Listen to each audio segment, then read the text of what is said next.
Hey guys, tonight we begin with the surprisingly mundane and oddly relatable world of a giant anaconda, the massive predator who spent 35 years perfecting the art of floating around, eating fish, and avoiding drama. While nature documentaries make them look terrifying, the truth is, being an anaconda is basically like being really good at patience and occasionally unhinging your jaw. So before you get comfortable, take a moment to like the video and subscribe, but only if you genuinely enjoy what I do here. And let me know in the comments where you're tuning in from and what time it is for you. It's always fascinating to see who's joining us from around the world now. Dim the lights, maybe turn on a fan for that soft background hum, and let's ease into tonight's journey together. You slip into consciousness like someone accidentally falling through a trapdoor they didn't know was there. The world smells like wet earth and disappointment, which, as it turns out, is pretty much the baseline for everything that follows. You're roughly the size of a decent shoelace, and about as threatening as a piece of overcooked spaghetti that's given up on life. Your mother, a 30-foot testament to the fact that size doesn't necessarily correlate with parental investment, has deposited you and roughly 40 siblings in what can generously be described as a damp spot near some reeds. She's already slithered off to pursue more interesting activities, like digesting last month's capybara, or finding a nice sunny rock to contemplate her life choices on. The Amazon basin stretches around you like a green cathedral, designed by someone with commitment issues and a serious case of ADHD. Everything is either trying to eat everything else, or at least thinking about it pretty seriously. You, unfortunately, fall squarely into the snack-sized category of this particular food web. You're not special. You're not the chosen one. You're a baby anaconda, with all the survival instincts of a wet paper bag and the coordination of someone trying to thread a needle while riding a mechanical bull. Your siblings are equally unimpressive, though some of them at least have the good sense to look worried about the situation. The first few hours of your existence unfold like a particularly unhelpful orientation session for a job you didn't apply for. The world is simultaneously too bright, too loud, and too full of things that regard you as a potential snack. Your initial response to this overwhelming sensory input is to remain perfectly still, which is either excellent camouflage technique or complete paralysis even, you're not entirely sure which. Your siblings display varying degrees of competence in their first attempts at existence. Some have already begun the traditional anaconda dispersal protocol, slithering away with the kind of purposeful movement that suggests they actually know where they're going. Others seem to be experiencing the same existential confusion that's currently dominating your thought processes, if your current mental state can generously be called thought. The reeds around your birthplace wave gently in a breeze that carries the complex aromatics of an ecosystem that's been perfecting the art of recycling organic matter for millions of years. It's a smell that will become as familiar as your own scale sequel parts, life, death, and the kind of dampness that suggests everything here is either growing, decomposing, or in some transitional state between the two. A small fish swims by, completely oblivious to your presence, which is probably for the best, since your current hunting technique consists entirely of wishful thinking and the vague hope that prey might accidentally swim into your mouth. The fish's indifference to your existence is both reassuring and slightly insulting. You're not ready to be a predator yet, but it would be nice to at least register as a potential threat rather than as an interesting piece of debris. The sun begins its daily journey across a sky that seems unreasonably large and optimistic for your current circumstances. The light filters through the canopy above, creating patterns on the water that shift and dance like nature's own screensaver. It's beautiful in a way that feels almost aggressive, as if the Amazon is trying to overwhelm you with natural splendor before getting down to the serious business of testing whether you deserve to continue existing. Your first day alive passes without any dramatic incidents, which you're beginning to understand is probably the best you can hope for in your current situation. Survival, it seems, is less about heroic achievements and more about successfully avoiding the attention of anything larger than yourself, which currently includes most insects and several particularly assertive water striders. As night approaches, bringing with it an entirely new set of potential threats and challenges, you settle into what might charitably be called a hiding spota, small depression between two reed stems, that offers the illusion of protection and the reality of being slightly less exposed than you were 10 minutes ago. It's not much, but it's a start. And starting is apparently half the battle when you're a snake, the size of a shoelace in an ecosystem designed for things considerably larger and more competent than yourself. Within hours of your arrival, the family reunion breaks up like a house party when the neighbors call the cops. Your siblings scatter in every direction, following the ancient Anaconda wisdom that says, "Spread out so at least some of us might survive to reproduce poorly another day." You pick a direction that seems promising, which is to say, slightly less terrifying than the alternative sand. Begin your first real journey. This involves a lot of awkward slithering that looks less like graceful serpentine movement and more like someone trying to swim through pudding while having an argument with gravity. The landscape is aggressively beautiful in that overwhelming way that makes you suspect nature is overcompensating for something. Massive trees tower overhead like green skyscrapers designed by architects who've never heard of building codes. Vines hang down like nature's version of streamers at a party you weren't invited to but crashed anyway. Your first encounter with potential prey, a small frog who seems about as thrilled to see you as you are to see him, goes about as well as you'd expect. You lunge. He hops. You miss by approximately 3 feet and end up with a mouthful of mud and regret. The frog sits there for a moment, possibly contemplating whether to file a complaint about this pathetic assassination attempt, then hops away with what you can only describe as amphibian smugness. The navigation challenges of your new independent life become apparent almost immediately. The Amazon doesn't believe in straight lines or logical pathways. Everything curves, winds, branches, or dead ends in ways that suggest the entire ecosystem was designed by someone who failed geometry and took it personally. Water channels that appear to lead somewhere promising inevitably peter out into impenetrable reed beds or terminate in areas that smell strongly of things you don't want to investigate too closely. Your movement technique evolves through necessity rather than natural grace. The serpentine motion that looks so elegant when performed by competent adult snakes feels, in your case, like an ongoing negotiation between your intentions and the laws of physics. Water provides some relief from this struggle. You discover that swimming is significantly easier than land-based locomotion, probably because water doesn't judge your technique as harshly as solid ground does.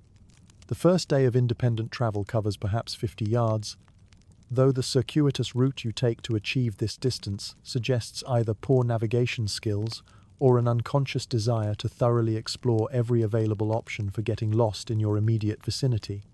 Each new microenvironment presents its own challenges: shallow water that barely covers your length, dense vegetation that treats you like an unwelcome visitor, and open areas that feel uncomfortably exposed.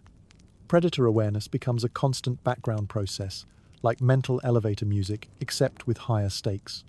Everything larger than you is potentially dangerous, which includes most birds, several types of fish, and an alarming variety of arthropods that regard you with what appears to be professional interest. Your response to these encounters follows a consistent pattern: freeze, assess, retreat, and spend the following 10 minutes questioning your life choices. The local wildlife seems divided between creatures that haven't noticed you exist and creatures that have noticed but can't quite figure out what you are.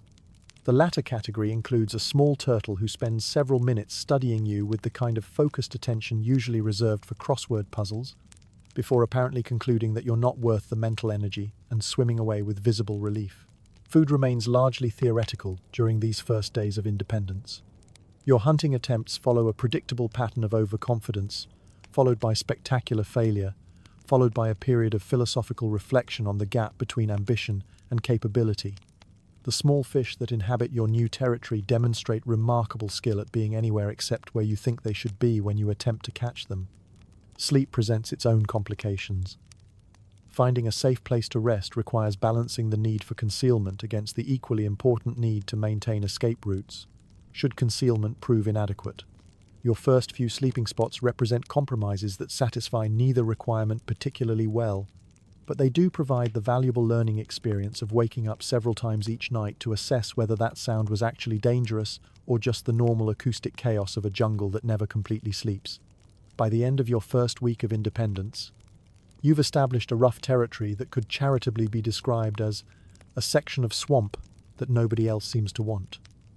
The boundaries of this territory are defined less by your ability to defend them and more by your growing familiarity with the local hiding spots and your developing sense of which areas are merely dangerous versus which areas are probably lethal. Your new home offers the basic amenities: shallow water for easier hunting, adequate vegetation for camouflage, and a reasonable selection of small prey species that appear at least theoretically catchable. It's not the prime real estate that your more ambitious siblings might have claimed, but it's yours, and ownership even of mediocre property provides a sense of stability that makes the constant low-level anxiety of existence slightly more manageable. The daily routine that emerges from these first weeks of independent life consists primarily of hunting badly, hiding adequately, and slowly learning to distinguish between the sounds that indicate immediate danger and the sounds that indicate the general background threat level that characterizes life in the Amazon. It's not particularly exciting, but excitement, you're beginning to understand, is generally overrated when your primary life goal is simply continuing to exist until tomorrow. The next few weeks pass in a blur of minor humiliations and Pyrrhic victories. You learn to hunt the way most people learn to parallel park badly, with a lot of swearing, if snakes could swear, and an uncomfortable awareness that everyone is watching your repeated failures. Fish become your primary target, largely because they can't run away as effectively as terrestrial prey, and also because when you miss them, you just end up underwater instead of face first in a thorn bush. Swimming, it turns out, is something you're actually not terrible at. This comes as a surprise to everyone involved, including yourself. Your technique develops slowly, very slowly, like continental drift, but with more flailing. You spend long afternoons practicing your strike, using floating leaves as targets, and achieving a success rate that would make a stormtrooper feel confident about his marksmanship skills. The rainy season arrives like an over-eager party guest who shows up 3 hours early and brings way too much baggage. The world transforms into a vast, warm bathtub with occasional trees sticking out of it. This is actually good news for you, as underwater hunting suddenly becomes less of a specialized skill and more of a basic survival requirement. After approximately 300 failed attempts, you successfully catch a fish. It's not a particularly impressive fish, something small, and probably not very bright, but it's yours. You spend the next hour trying to figure out how to actually eat it, which involves a lot of unhinging your jaw in ways that feel both natural and deeply wrong. The fish, to its credit, has stopped struggling and seems resigned to its fate. The educational process of learning to hunt effectively involves more failure analysis than you initially anticipated. Each missed strike provides data about timing, positioning, prey behavior, and the physics of moving through water at high speed while maintaining accuracy. The data is humbling. Your initial assumption that hunting would be mostly instinctual proves optimistic instinct provides the basic framework, but competence requires practice, and competence at a level that ensures regular meals requires a lot of practice. Your early hunting attempts reveal fundamental misunderstandings about prey behavior. Fish, it turns out, have opinions about being eaten, and these opinions influence their movement patterns in ways that complicate your strategic planning. They've evolved evasion techniques that suggest millions of years of experience with predators considerably more competent than yourself, which feels simultaneously impressive and personally insulting. The learning curve for underwater navigation proves less steep than hunting technique, but more physically demanding than anticipated. Moving efficiently through water requires understanding current patterns, vegetation density, and the three-dimensional space that underwater hunting occupies. Your early underwater expeditions resemble less the graceful predatory gliding you've observed in competent adult anacondas, and more the aquatic equivalent of someone learning to drive in a parking lot full of obstacles. Environmental awareness becomes increasingly important as your territory expands and your confidence grows.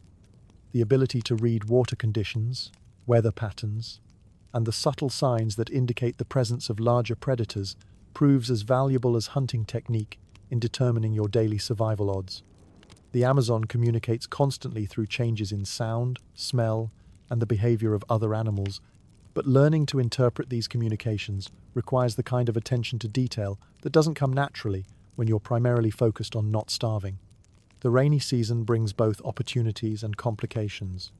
Rising water levels expand your hunting grounds and bring prey into new areas, but they also attract larger predators and create navigation challenges in previously familiar territory. The increased water flow affects your ability to maintain position during hunting attempts, requiring adjustments to technique that take weeks to master. Prey diversity increases with the changing season, offering new opportunities to practice hunting skills on different types of targets. Small birds that venture too close to the water provide lessons in timing and stealth, while the occasional amphibian offers practice in dealing with prey that can transition between aquatic and terrestrial environments. Each new prey type requires slight modifications to your basic hunting approach, adding complexity to what you initially assumed would be a straightforward predator-prey relationship. Your first successful fish capture provides both nourishment and a significant boost to confidence, though the actual process of consuming your catch proves almost as challenging as catching it. The mechanics of swallowing something that's a significant percentage of your own body weight involve anatomical adjustments that feel simultaneously natural and alarming. The process takes considerably longer than you expected and leaves you in a vulnerable state that you hadn't adequately considered during the hunting phase. The psychological impact of hunting success extends beyond the obvious benefits of not starving. Successful predation provides validation that your survival strategy is viable and that the skills you're developing through repeated failure are actually improving. This confidence boost affects your willingness to attempt more challenging hunts and to explore new areas of your territory that previously seemed too risky. Recovery time between hunts becomes an important factor in your developing routine. A successful catch provides several days' worth of nutrition, but also requires a period of reduced activity while digestion occurs. This creates a natural rhythm of intense hunting activity, followed by periods of rest and observation that gradually shapes your understanding of optimal timing and energy management. The gradual improvement in hunting success rate correlates with improvements in other survival skills. Better prey awareness leads to better predator awareness. Improved underwater navigation enhances escape options. The development of patience during hunting translates to better decision-making in other survival situations. The various skills required for independent existence prove more interconnected than initially apparent, creating a positive feedback loop where improvement in one area facilitates improvement in others. By your first birthday, not that anyone's keeping track or planning a party, you've grown from shoelace size to something approaching garden hose dimensions. This is progress, though it comes with its own set of challenges. You're now too big to hide in really good hiding spots, but still too small to intimidate anything larger than a particularly nervous shrimp. Your hunting improves through sheer repetition, and the universe's apparent decision to occasionally take pity on you. You graduate from fish to small birds that fall into the water, then to the occasional young caiman who's made even worse life choices than you have. Territory becomes important, though your current territory could charitably be described as a reasonably comfortable bend in a creek that nobody else wants. You're not sure why nobody else wants it, but you suspect it has something to do with the unusually aggressive mosquitoes and the way the water tastes faintly of despair. Other young anacondas occasionally drift through your area, and these encounters follow a predictable pattern: mutual sizing up, some half-hearted posturing, and then everyone going their separate ways because nobody really wants to fight and risk injury over what amounts to a mediocre piece of swampland. You're developing what could generously be called personality. You prefer hunting in the early morning when the light hits the water just right and makes everything look like it's trying too hard to be artistic. You've got opinions about different types of prey. Fish are reliable but boring. Birds are more interesting but come with the risk of feathers getting stuck in your teeth. And anything mammalian is still mostly theoretical at this point in your career. The physical changes that accompany your first year of growth create ongoing adjustments to your survival strategies. Increased size brings improved striking power and the ability to tackle larger prey, but it also eliminates many of the hiding spots that provided security during your smaller, more vulnerable phase. The trade-off between offensive and defensive capabilities requires constant recalibration of risk assessment and hunting tactics. Your expanding girth affects underwater maneuverability in ways that require technique modifications. The graceful serpentine movement that worked well at shoelace size becomes less efficient as you approach garden hose proportions, requiring more deliberate positioning and planning for hunting strikes. The learning curve for adapting to your changing body proves steeper than the initial learning curve for basic hunting skills. Prey selection strategies evolve with your growing capabilities and changing nutritional requirements. The small fish that sustained you during your early months no longer provide adequate calories relative to the energy expenditure required to catch them. This forces exploration of new prey categories and the development of hunting techniques appropriate for targets that pose greater risks but offer greater rewards. Territorial awareness develops from simple familiarity with local hiding spots to a more sophisticated understanding of resource distribution, seasonal patterns, and the territorial claims of other predators.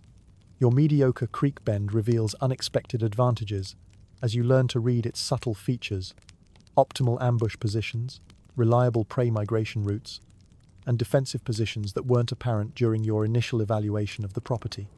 The social dynamics of adolescent anaconda interactions prove more complex than the simple size-based dominance hierarchies you initially expected. Encounters with other young snakes involve elaborate assessment protocols that consider not just size and apparent health, but also confidence levels, territorial investment, and the mutual understanding that actual combat could result in injuries that would compromise everyone's survival prospects. Seasonal changes affect your territory and hunting opportunities in increasingly noticeable ways. The dry season concentrates prey in smaller water bodies, improving hunting efficiency but also attracting competition from other predators. The wet season expands your hunting grounds but disperses prey and creates navigation challenges that require ongoing adaptation to changing water levels and current patterns. Your developing preferences for particular hunting conditions and prey types create the beginnings of what might be called hunting style. Early morning hunts benefit from optimal lighting conditions and prey behavior patterns, while evening hunts offer different advantages related to temperature and the activity cycles of various prey species. The gradual recognition of these patterns and the development of preferences based on success rates represents a significant advancement in predatory sophistication. The psychological aspects of territorial ownership prove as important as the practical benefits. Having a defined area that you understand intimately provides confidence that affects your willingness to take calculated risks and your ability to respond effectively to unexpected threats. The knowledge that you have multiple escape routes and hiding spots within your territory creates a baseline sense of security that facilitates more aggressive hunting strategies. Interactions with larger predators shift from pure avoidance to more nuanced assessment of threat levels and response options. Your increased size moves you slightly higher in the local food web, though not high enough to eliminate caution around creatures that still regard you as a potential meal. The development of more sophisticated threat assessment skills proves crucial for making the kinds of risk-reward calculations that determine long-term survival success. Growth-related challenges extend beyond hunting and territorial concerns to include basic physiological adaptations. Your changing dietary requirements, thermoregulation needs, and optimal activity patterns require ongoing adjustments to daily routines. The transition from juvenile to adolescent anaconda proves less dramatic than anticipated but more comprehensive than initially apparent, affecting every aspect of your survival strategy and behavioral patterns. The gradual accumulation of hunting successes and territorial familiarity creates the foundation for what might eventually be called expertise. Your strike accuracy improves through repetition, your prey selection becomes more strategic, and your territorial knowledge deepens through daily experience. These incremental improvements compound over time, creating competence levels that felt impossibly sophisticated during your early weeks of independence but now seem like natural progression rather than remarkable achievement. 3 years in, you've achieved what could be called success. If success is defined as still alive and occasionally well-fed, you're now pushing 12 feet long and have developed the kind of confidence that comes from surviving your own incompetence long enough to become mildly competent. Your territory has expanded to include a decent stretch of slow-moving water, complete with several excellent ambush spots and a fallen log that serves as your preferred thinking spot. This is where you go to contemplate important anaconda questions, like whether that ripple over there is worth investigating or if you should just continue floating here like a particularly antisocial pool noodle. The local ecosystem has adjusted to your presence with the enthusiasm of tenants getting a new landlord. The fish have learned to avoid your usual hunting spots, which forces you to actually think about strategy rather than relying on pure luck and the occasional suicidal fish. The birds have started using you as a landmark, which is simultaneously flattering and insulting.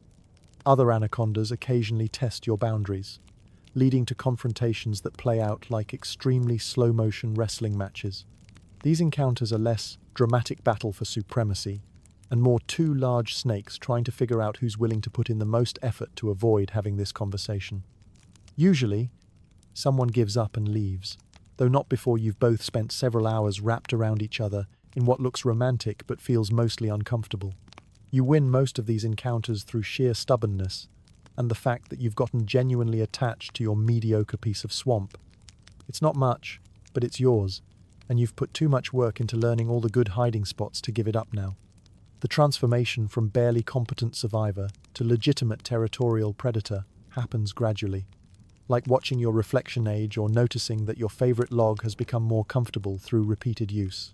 One day you realize that you're no longer constantly looking over your shoulder for larger threats, and that smaller creatures actively avoid areas where you spend time. This shift in ecosystem dynamics is both gratifying and slightly unnerving. You've become the thing that other animals worry about. Your territorial boundaries establish themselves through a combination of habit, convenience, and the gradual understanding that familiarity with local hiding spots provides significant tactical advantages during both hunting and defensive situations.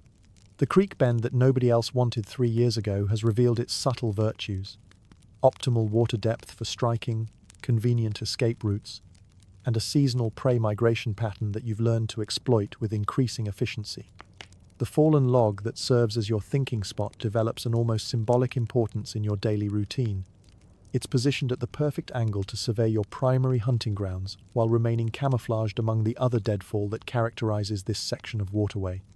The log's bark has worn smooth under your repeated use, creating a custom-fitted resting place that accommodates your growing dimensions without compromising your ability to slip quickly into deep water if circumstances require rapid relocation.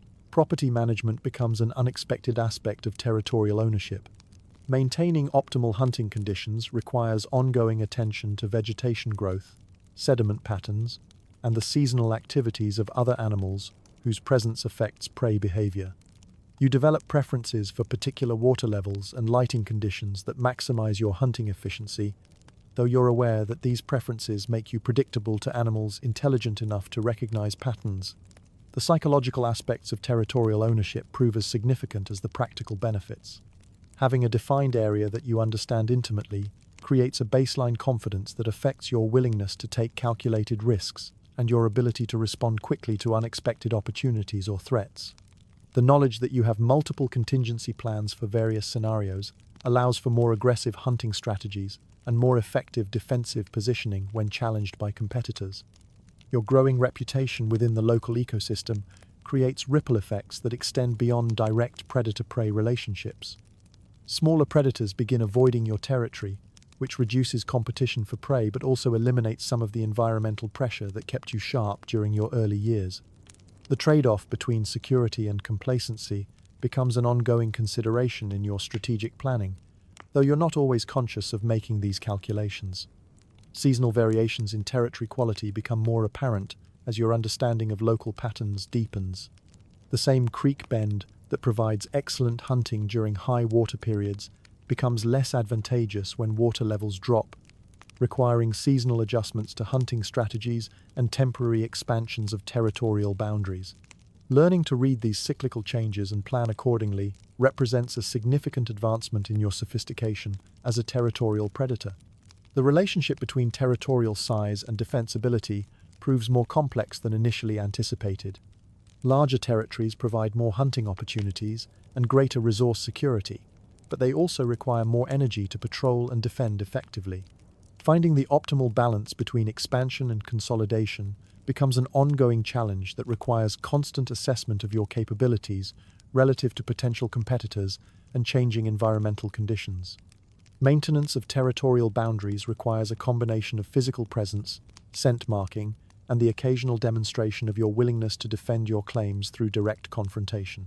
The art of territorial communication proves more nuanced than simple size-based intimidation, involving subtle signals about confidence levels, resource investment, and the probability that challenges will result in actual combat rather than ritualized posturing. Hunting as an adult anaconda is less about dramatic chases and more about becoming one with your environment until something edible wanders into range. You've mastered the art of looking like a floating log, which is harder than it sounds when you're trying not to breathe too obviously, and a family of turtles has decided to use your head as a sunbathing platform. Your patience has evolved from nervous waiting to zen-like acceptance of the universe's timing. You can now float motionless for hours, thinking about nothing in particular, while maintaining just enough awareness to strike if something interesting swims by. This meditation-like state occasionally gets interrupted by thoughts like, "Is that a stick or a caiman?" And "Why does everything in this swamp taste like mud and poor life choices?" You've graduated to taking prey that actually requires some skill to subdue. A young capybara that wandered too close to the water's edge provides both a decent meal and a boost to your self-esteem. The entire process, from initial strike to final swallowing, takes the better part of a day and leaves you feeling accomplished and slightly uncomfortable, like someone who's just eaten way too much at a buffet. The local bird population has developed an early warning system about your presence, which is both frustrating and oddly flattering. You've become enough of a threat that other animals actively avoid you, rather than just failing to notice you exist. The development of advanced camouflage techniques requires more than simply remaining motionless. Effective disguise involves understanding how light plays across water surfaces at different times of day, how vegetation patterns create visual confusion, and how to position yourself so that your breathing doesn't create ripples that betray your presence. These skills develop through extensive practice, and the kind of attention to detail that comes from having been outwitted by prey enough times to take concealment seriously. Patience as a hunting strategy proves more mentally demanding than physical endurance challenges.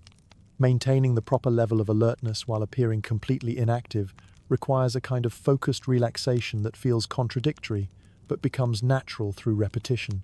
You learn to enter a state where conscious thought processes slow down without completely shutting off, allowing for immediate response to opportunities while conserving mental energy during extended waiting periods. The turtle situation becomes a recurring challenge that tests your commitment to camouflage versus your tolerance for being used as furniture. The turtle's assumption that you're a convenient log provides excellent validation of your disguise techniques, but their claws and their tendency to treat your head as prime real estate creates discomfort that threatens to compromise your positioning. Learning to tolerate these indignities becomes part of the professional development required for ambush predation. Prey behavior analysis becomes an increasingly important component of successful hunting as local animals adapt to your presence and develop counter-strategies for avoiding predation. Fish learn to avoid certain areas during times when you're typically active, forcing you to vary your hunting schedule and locations.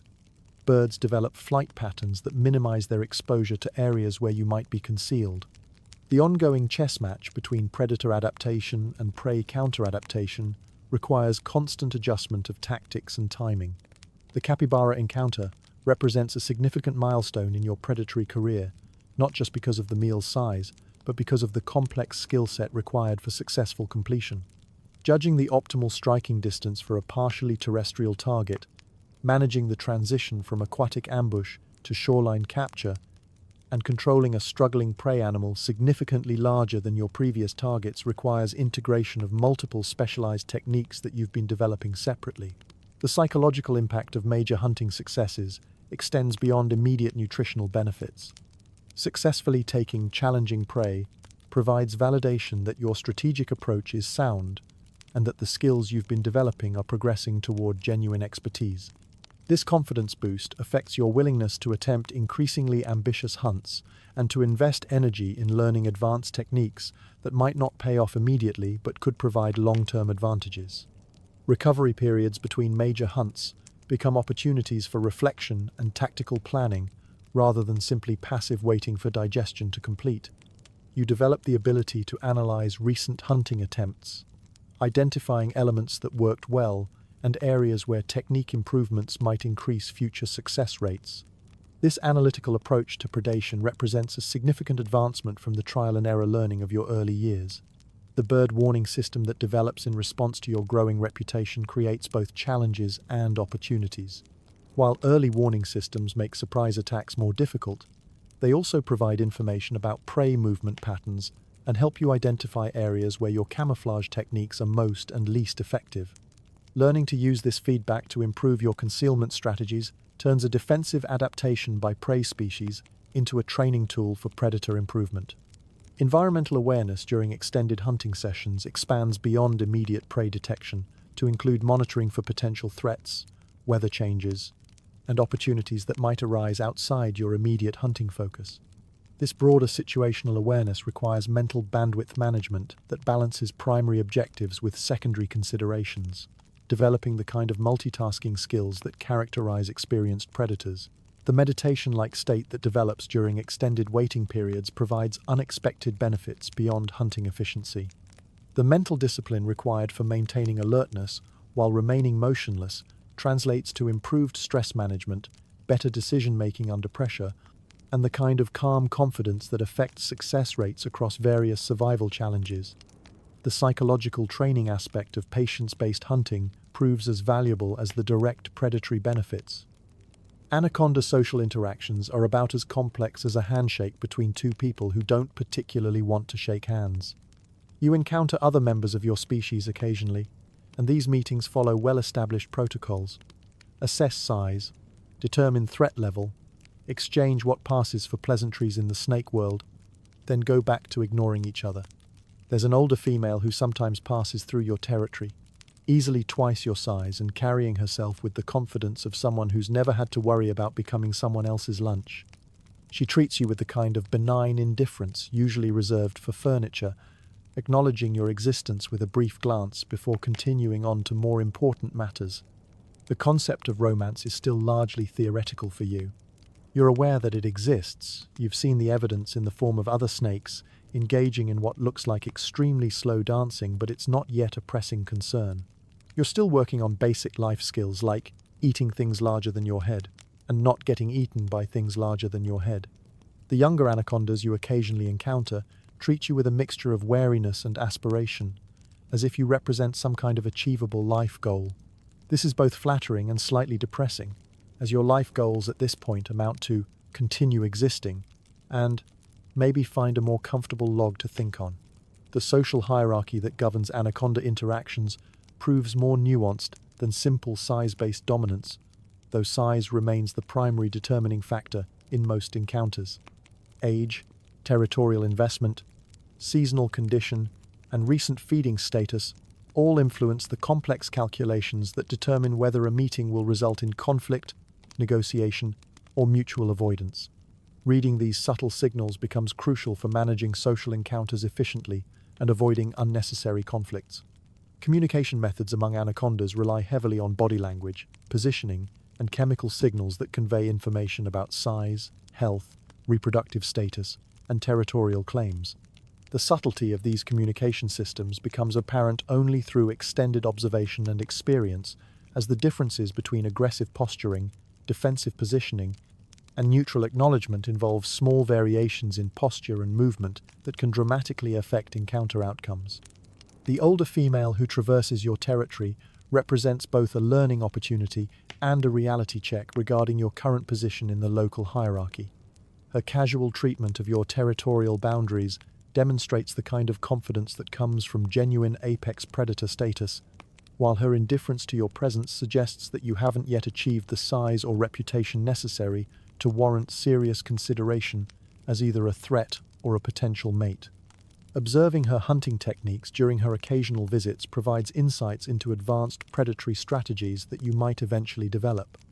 Her efficiency and apparent effortlessness in taking prey that would represent significant challenges for you illustrate both the potential benefits of continued growth and the gap between your current capabilities and true expertise. These observations influence your long-term strategic planning and hunting skill development priorities. The younger anacondas who regard you as a role model create an unexpected responsibility that affects your behavior in subtle ways. Being viewed as a success story, even a modest one, encourages more careful consideration of risk-taking and strategic decisions. The knowledge that your choices and their outcomes are being observed and potentially emulated by less experienced snakes adds a mentoring dimension to your daily activities that you hadn't anticipated.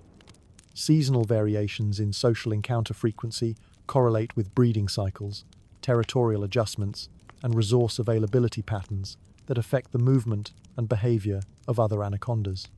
During certain periods, Your territory sees increased traffic as snakes traverse the area for reproductive or feeding purposes, requiring more frequent social navigation and boundary maintenance activities that disrupt normal hunting and resting routines. The absence of complex social bonding or cooperative behaviors characteristic of some predatory species creates both advantages and limitations for anaconda survival strategies. While individual self-reliance eliminates dependency on others and reduces competition for resources, it also means that learning opportunities are limited to direct experience and occasional observation of other snakes, slowing skill development and reducing access to survival innovations discovered by others. Conflict avoidance strategies become increasingly sophisticated as your understanding of anaconda social dynamics improves. Recognizing situations where withdrawal is preferable to confrontation, identifying encounter conditions that favor diplomatic resolution over aggressive response, and developing the timing and positioning skills necessary for graceful disengagement all prove crucial for minimizing energy expenditure and injury risk while maintaining territorial integrity.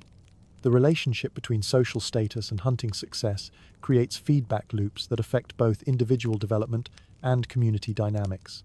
Successful predators gain confidence and territorial advantages that facilitate continued success, while struggling, individuals face increasing pressure that can lead to territorial displacement or forced expansion into marginal habitats. Understanding these dynamics helps explain the behavior patterns you observe in other anacondas and influences your own strategic planning. Romance, while still theoretical, begins to seem less abstract as your size and territorial success create the foundation for eventual reproductive opportunities. Observing mating behaviors among other snakes provides preliminary education about the complex courtship rituals and physical challenges involved in anaconda reproduction, though the practical application of this knowledge remains firmly in the future planning category rather than immediate concerns. The Amazon doesn't really do seasons in the traditional sense, it does wet and really wet, with occasional breaks for surprisingly wet, and wet in unexpected ways. You've learned to read these subtle variations like a meteorologist with scales and an attitude problem. Dry season means the water level drops, concentrating prey in smaller areas and making hunting easier, but it also means you're more exposed and have to be more careful about larger predators who might see you as a worthwhile investment of their time and energy.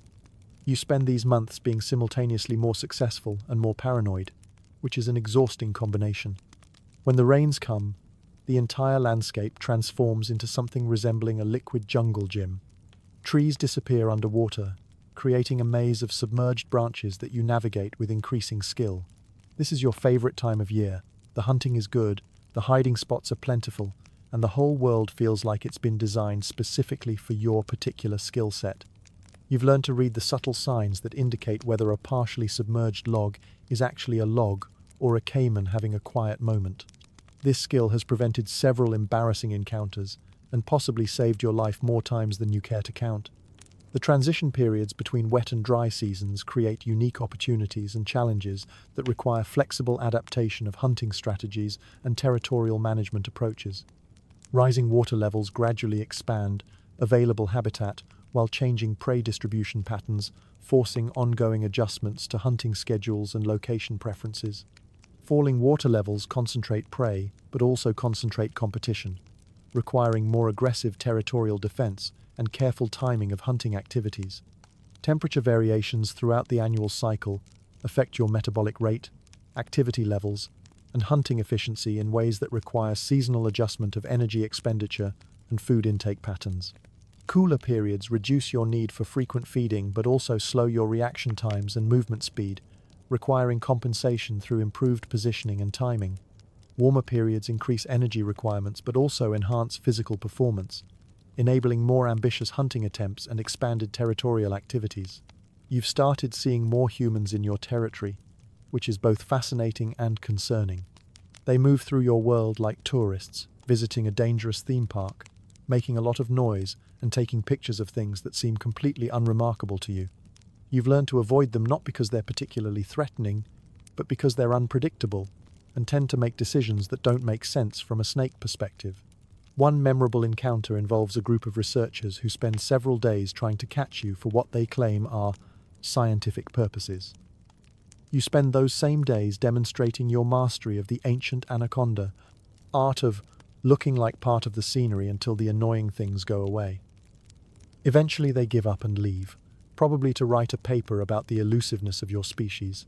The existential questioning that characterizes midlife assessment extends beyond simple survival concerns to include evaluation of life choices, goal achievement, and the relationship between effort expended and satisfaction gained.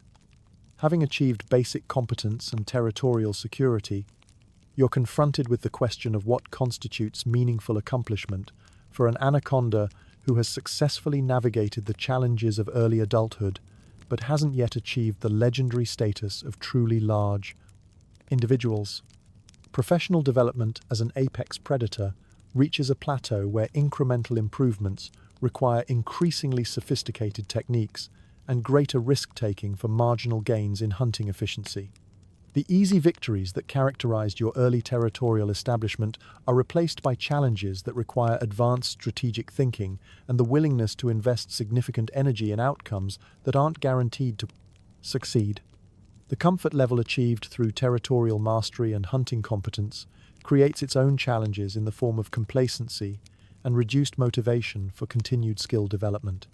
The security that comes from knowing you can reliably meet your basic survival needs reduces the urgency that drove rapid learning during your early years, requiring conscious effort to maintain the kind of growth-oriented mindset that enabled your initial success.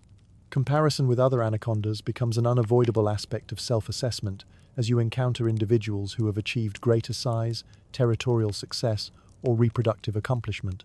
These comparisons provide both motivation for continued improvement and uncomfortable reminders of the gap between your current achievements and your theoretical potential, creating internal tension between satisfaction with progress made and dissatisfaction with opportunities potentially missed. The human presence in your territory represents a new category of environmental challenge that doesn't fit neatly into traditional predator-prey or territorial frameworks. Humans display behavior patterns that seem random from an anaconda perspective, making risk assessment difficult and strategic planning nearly impossible. Their apparent lack of respect for established territorial boundaries and their tendency to return repeatedly to areas where they've been discouraged creates ongoing uncertainty about their intentions and appropriate responses. Research encounters with humans provide insight into your growing reputation within the broader ecosystem, while highlighting the gulf between human understanding of anaconda behavior and the reality of your daily existence. The human's persistent attempts at capture suggest that you've achieved sufficient size and elusiveness to warrant scientific attention, which is flattering in an abstract way, but annoying in practical terms. The philosophical implications of being studied by a species that views you as a research subject rather than an individual create uncomfortable questions about agency, purpose, and the meaning of achievement within natural systems. The human scientific interest reduces your complex life experiences to data points about behavior, habitat use, and population dynamics, creating a disconnect between your subjective experience of existence and their objective analysis of your species.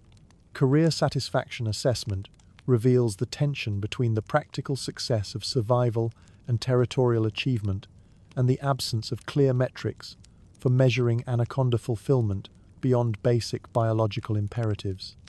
Having successfully navigated the challenges that eliminate most members of your species, you're confronted with the question of what constitutes a meaningful life for an apex predator who has achieved competence but not greatness. The digestion-induced contemplation periods that trigger existential questioning provide necessary downtime for processing experiences and integrating lessons learned, but they also create space for the kind of abstract thinking that can lead to dissatisfaction with circumstances that would have seemed impossibly successful during your early struggles. The luxury of philosophical reflection becomes both a marker of achievement and a source of new anxieties about purpose and accomplishment. Social isolation, while normal for anacondas, becomes more apparent during middle-age assessment as you recognize the absence of complex relationships or collaborative achievements that might provide alternative measures of success. The solitary nature of anaconda existence means that accomplishments aren't shared or validated by others, creating a need for internal satisfaction that doesn't depend on external recognition or approval. Future planning becomes more complex as your remaining life expectancy extends far enough to require consideration of long-term goals, while your accumulated experience provides realistic assessment of what achievements are actually possible given your current trajectory. Balancing ambitious aspirations with practical limitations requires the kind of mature decision-making that incorporates both optimism about potential and realism about constraints. By 20 feet long, you've achieved what could be called Anaconda success.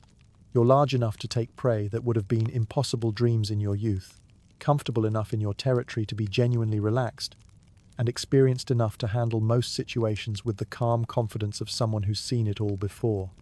Your hunting technique has evolved into something approaching artistry. You can read the water like a book, interpreting every ripple and shadow to determine whether it's worth your attention. The local prey species have developed a healthy respect for your capabilities, which means you have to work harder for your meals, but also means that when you do succeed, the payoff is substantial. Your greatest hunting triumph comes in the form of a young deer that makes the mistake of coming to drink at your favorite ambush spot during the golden hour, when the light makes everything look like a nature documentary. The entire sequence from initial strike through final consumption takes place with the kind of smooth efficiency that would make your younger self weep with envy. This meal sustains you for weeks and gives you the kind of deep satisfaction that comes from doing something you're genuinely good at. You spend the following month in a state of contentment that borders on smugness, floating around your territory like a 20-foot reminder that patience and persistence eventually pay off. Success brings its own challenges. Your growing reputation attracts challenges from other large anacondas who want to test themselves against your apparent expertise. These confrontations are more serious than the half-hearted territorial disputes of your youth actual fights for actual stakes, with the winner claiming prime hunting grounds and the loser relocating to less desirable real estate. You win more often than you lose, partly through skill and partly through the kind of stubborn determination that comes from having invested too much time and energy in your current situation to give it up without a fight. Each victory adds to your confidence and your territory, creating a positive feedback loop that leads to what could generously be called anaconda prosperity. The achievement of peak physical condition represents the culmination of years of gradual development and skill refinement. Your reaction times, striking accuracy, and prey handling capabilities reach their optimal levels, creating hunting efficiency that feels almost effortless compared to the struggle and uncertainty that characterized your earlier years. The muscle memory developed through thousands of hunting attempts now operates automatically, allowing conscious attention to focus on strategy and timing rather than basic technique execution. Advanced prey reading skills enable you to assess potential targets with remarkable accuracy, determining size, health, alertness level, and probability of successful capture through subtle observation of movement patterns and positioning. This analytical capability reduces energy waste on low-probability hunting attempts, while identifying opportunities that less experienced predators might miss or dismiss as too challenging. The deer encounter represents the convergence of optimal conditions, perfect timing, and execution of advanced hunting techniques that you've been developing throughout your adult life. The golden hour lighting provides ideal camouflage conditions while reducing the prey's ability to detect your presence. The familiar ambush location gives you tactical advantages in terms of positioning and escape routes. The deer's behavior patterns, learned through years of observation, enable precise prediction of its movement and timing. The psychological impact of achieving a hunting success that exceeds your previous accomplishments extends beyond immediate nutritional benefits, to include validation of your strategic approach and confirmation that continued skill development efforts are producing measurable results. This kind of peak performance experience provides motivation for maintaining training, discipline, and strategic thinking, even when immediate survival needs are being met through routine hunting success. Post-success reflection reveals the degree to which your hunting methodology has evolved from opportunistic reaction to strategic planning and execution. The ability to recognize optimal conditions, position yourself advantageously, and execute complex hunting sequences with precision represents mastery of skills that seemed impossibly sophisticated during your early learning phases. The extended satisfaction period following major hunting triumphs serves important psychological and physiological functions beyond simple nutrition provision. The confidence boost affects your willingness to attempt challenging hunts and defend territorial boundaries. The reduced hunting pressure allows time for skill analysis and technique refinement. The visible success demonstrates your capabilities to other anacondas, potentially deterring challenges and establishing reputation effects that provide long-term territorial advantages. Territorial expansion through competitive success creates exponentially increasing benefits, as prime hunting locations provide access to larger and more frequent prey encounters. The positive feedback loop between hunting success, territorial quality, and competitive advantage accelerates your development toward true apex predator status, while establishing dominance patterns that reduce energy expenditure on territorial defense activities. The escalation in territorial challenge severity reflects your growing reputation and the higher stakes involved in competing for prime real estate. Larger competitors require more sophisticated combat techniques and greater willingness to accept injury risk in defense of territorial claims. The strategic calculation of when to fight, when to negotiate, and when to withdraw becomes crucial for maintaining territorial holdings without suffering injuries that could compromise future hunting effectiveness. Victory patterns in territorial disputes reveal the importance of psychological factors in determining combat outcomes. Confidence gained through hunting success translates to more aggressive and effective territorial defense. Experience with combat techniques and pain tolerance developed through previous encounters provides tactical advantages. The reputation effects of previous victories can influence competitor behavior before physical confrontation begins. Success management becomes an important skill, as prosperity creates its own challenges in the form of complacency, overconfidence, and the tendency to take unnecessary risks based on past achievements rather than current circumstances. Maintaining the discipline and strategic thinking that enabled initial success requires conscious effort when basic survival needs are being met reliably and territorial security seems assured. The integration of hunting expertise, territorial dominance, and strategic thinking that characterizes peak performance creates the foundation for long-term success that extends beyond individual achievements to include influence on local ecosystem dynamics and the behavior patterns of other predators and prey species. This level of environmental impact represents the transition from successful individual to significant ecological factor. At 22 feet long and roughly 12 years old, you finally encounter romance, which arrives in your life like most things, down unexpectedly, inconveniently, and with more complications than you initially anticipated. She's slightly smaller than you, but carries herself with the kind of confidence that suggests she's never met a problem she couldn't either eat or intimidate into submission. The courtship process is unlike anything you've experienced before. It's part wrestling match, part dance, part negotiations for a merger between two small businesses that specialize in the same product. You spend days wrapped around each other, trying to figure out if this is love, hunger, or just confusion about personal space boundaries. Romance, it turns out, is exhausting. Your usual routine of hunting, eating, and contemplating the universe gets completely disrupted by the need to constantly prove your worth as a potential mate. This involves a lot of showing off your hunting skills, defending your territory from imaginary threats, and engaging in what can only be described as competitive lounging. The relationship progresses with all the speed and grace of continental drift. Snakes apparently don't rush into things, which suits you fine since you've never been particularly good at rushing into anything except occasionally prey that's caught you by surprise. The initial encounter occurs during what you had planned as a routine territorial patrol, when you discover another large anaconda has taken up residence in one of your secondary hunting areas. Your first instinct is the standard territorial response: assess size, determine threat level, prepare for potential conflict. But something about her positioning and movement patterns suggests different intentions, and the usual territorial negotiation protocols don't seem to apply. The courtship rituals that follow require skills you've never developed, and energy expenditure patterns that disrupt your carefully optimized survival routines.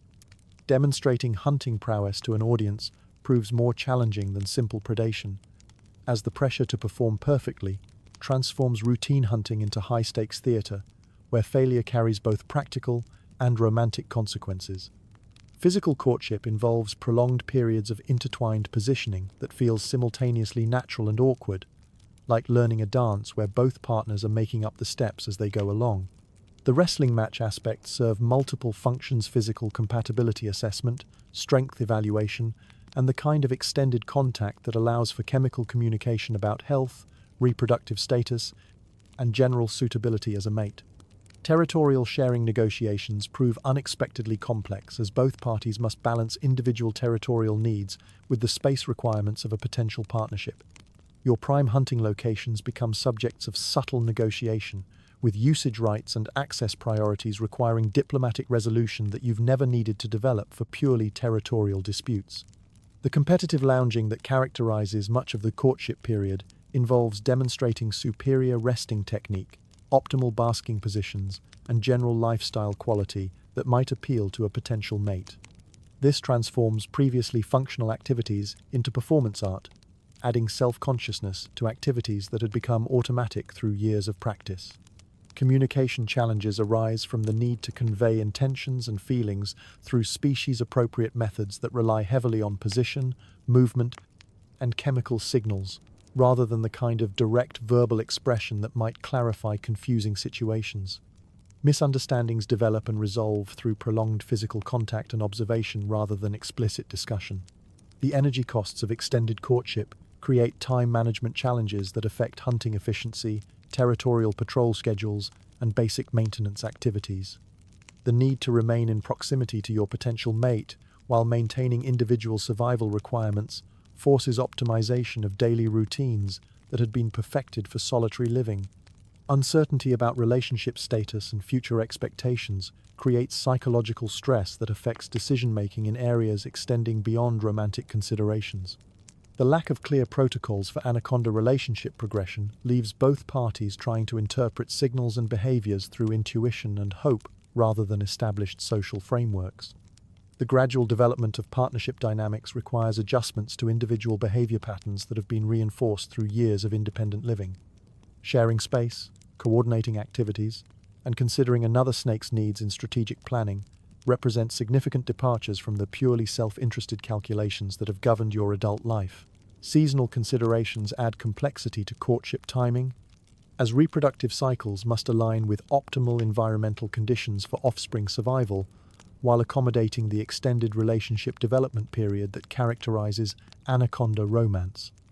The pressure to make relationship decisions within biological timeframes creates urgency that conflicts with the natural snake tendency toward deliberate consideration of major life changes. The psychological impact of romantic attachment proves more significant than anticipated, affecting risk assessment, territorial priorities, and long-term planning in ways that extend far beyond immediate reproductive considerations.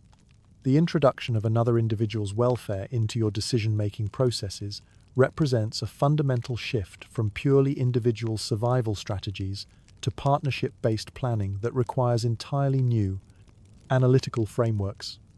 The offspring situation resolves itself in typical Anaconda fashion, with minimal parental involvement and maximum hope that natural selection will handle the details.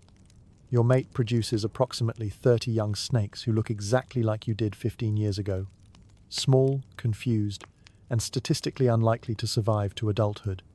You feel a brief moment of what might be paternal pride, followed by the more practical realization that 30 small versions of yourself represent 30 potential competitors for your territory in about 15 years, assuming they live that long.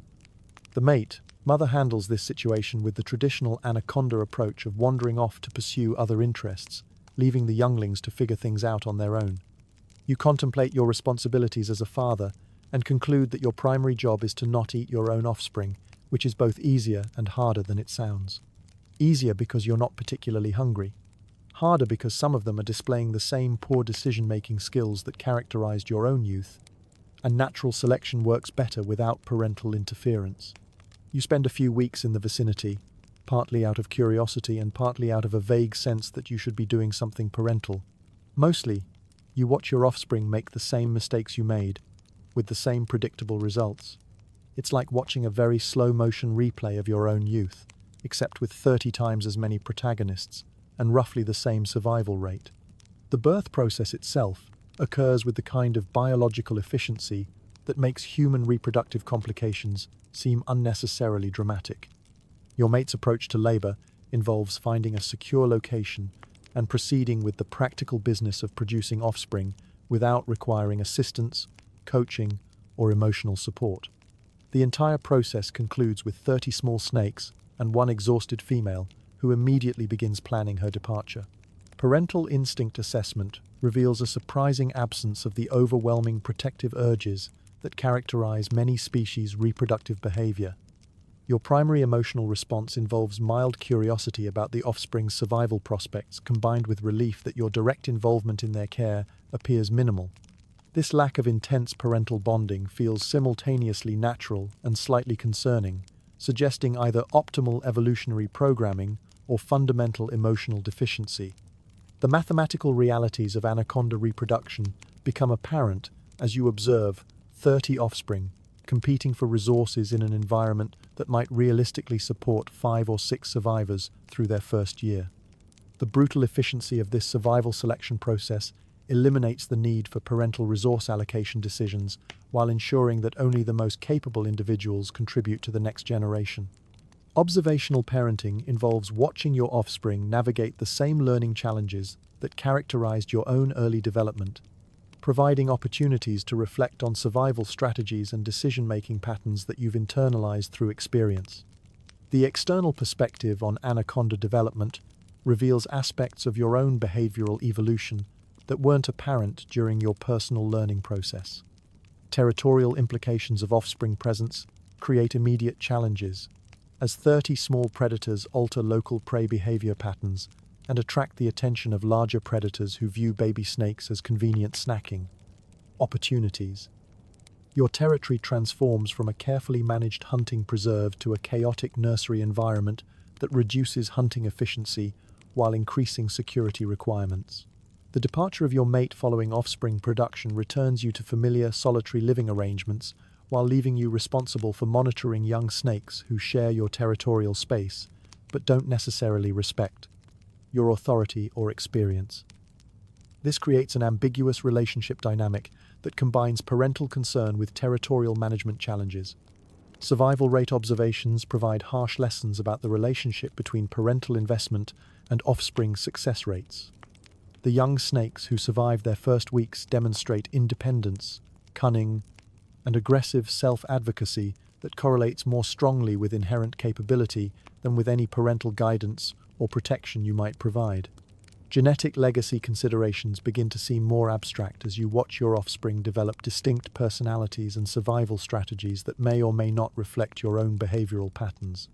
The question of whether successful reproduction represents meaningful accomplishment becomes complicated by the realization that offspring success depends primarily on factors beyond parental control.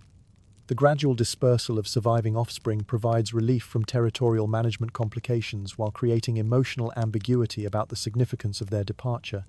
The absence of strong attachment bonds makes separation easier, but also raises questions about the meaning and value of reproductive investment in species that prioritize individual survival over family units. Educational opportunities arise from observing common mistakes and successful adaptations among your offspring, providing insights into effective and ineffective survival strategies that you can apply to your own continued development. The external perspective on learning processes reveals patterns and tendencies that might have influenced your own early development without conscious awareness. Long-term territorial planning must now account for the possibility that some offspring will survive to establish their own territories in the local area, creating future competition and potential conflicts with individuals who share your genetic heritage but not necessarily your territorial interests. This adds complexity to strategic planning that extends far beyond immediate survival considerations.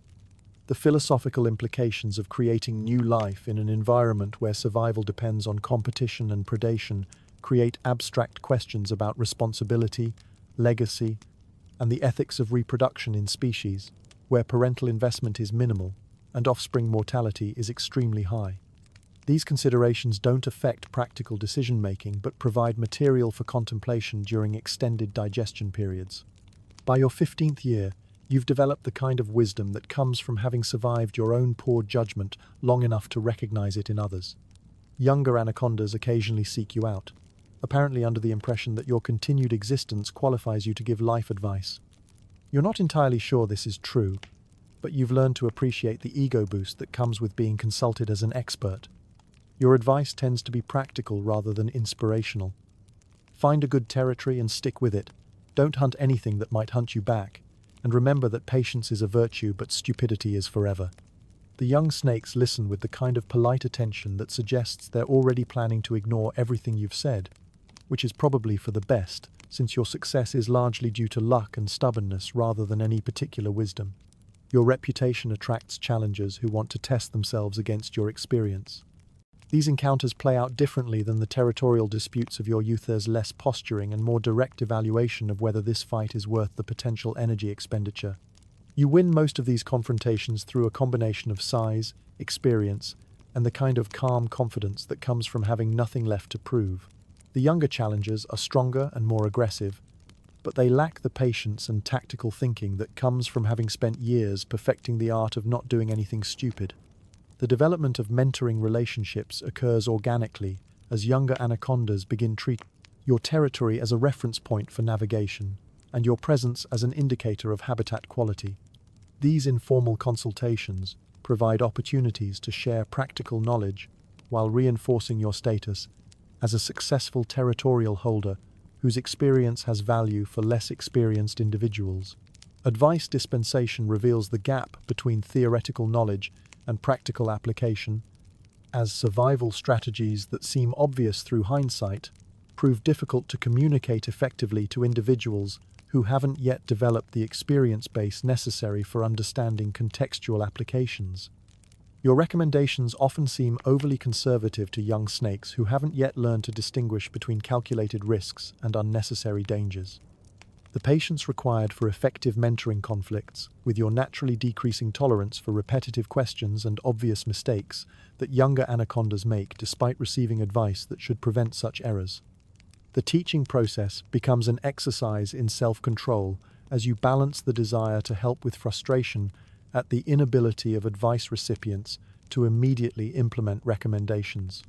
Territorial defense strategies evolve to emphasize psychological intimidation over physical confrontation, as you recognize that your reputation can often prevent conflicts more efficiently than actual combat. The art of appearing formidable without necessarily being willing to back up threats with action becomes crucial for maintaining territorial integrity while conserving energy for more important activities. Combat experience advantages become apparent in encounters with younger challengers who possess superior physical capabilities but lack the tactical awareness that comes from surviving multiple territorial disputes. Your ability to assess opponent capabilities, predict attack patterns, and identify optimal timing for counterattacks more than compensates for any decline in speed or aggressiveness. The economics of territorial defense require increasingly careful calculation of energy expenditure versus potential territorial gains or losses. Younger challengers often approach conflicts with all-or-nothing mentalities that fail to account for the long-term costs of injuries or energy depletion, providing strategic advantages for experienced defenders who understand resource management. Reputation management becomes an important aspect of territorial maintenance as word of your defensive capabilities spreads through the local anaconda population.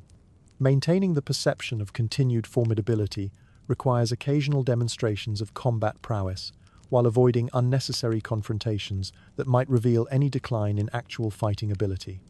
Generational differences in anaconda behavior become apparent through interactions with younger individuals who display different risk tolerance levels, hunting preferences, and territorial management approaches than your generation. These differences may reflect environmental changes, population pressures, or evolutionary adaptations that affect optimal survival strategies.